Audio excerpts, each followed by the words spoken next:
Hello guys, welcome back to my channel. म त सन्चै आरामै। आई होप कि तपाईँहरू पनि सन्चै आरामै। आज चाहिँ म तपाईँहरूलाई मेरो घरको टुर गराउँदैछु। अहिले चाहिँ म घरभन्दा बाहिर आइसकेको छु। यो चाहिँ मेरो घर वरिपरि यस्तो छ। यता खेतबारी छ, यता फुलहरू लगाएको छ, अनि यो चाहिँ मेरो घर हो। यो चाहिँ मेरो खेत हो। यहाँ खाली तरकारी लगाउनलाई मात्र हो। धान गहुँ लगाउनको लागि खेत तल छ। कुनै दिन टाइम भयो भने म तपाईँहरूलाई तलको खेतमा पनि लग्नेछु। तपाईँहरूलाई म मेरो गोठ पनि देखाउँदैछु। यो चाहिँ मेरो गोठ हो।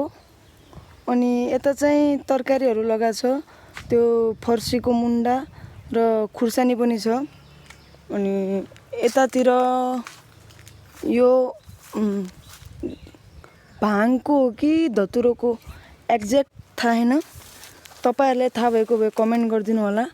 यो भाङको बोट हो कि धतुरोको बोट हो भनेर। मेरो गोठमा एउटा थोरो र एउटा बाख्रो छ। एउटा यही नै हो थोरो, धेरै ठुलो छैन, सानै छ। र यो बाख्रा, यो पनि सानै छ। यहाँ चाहिँ दाउराहरू छन्।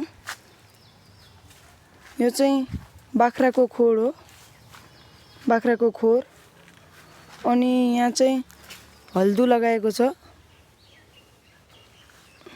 यो चाहिँ फर्सीको झ्याङ। अहिले चाहिँ म गोठबाट घर जाँदैछु।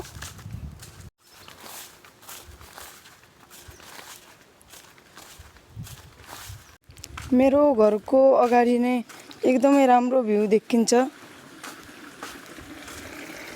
यहाँनिर एउटा कुलो पनि छ मेरो घरको अगाडि। मैले डेली भ्लग बनाउन स्टार्ट गरिहालेँ।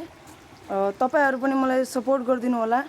तपाईँहरूको घर वरिपरिको र तपाईँहरूको गाउँमा कस्तो इन्भाइरोमेन्ट छ, आज कस्तो वेदर छ, कमेन्ट गरिदिनु होला। र लाइक, कमेन्ट, सेयर, सब्सक्राइब गरिदिनु होला। Thank you for watching video.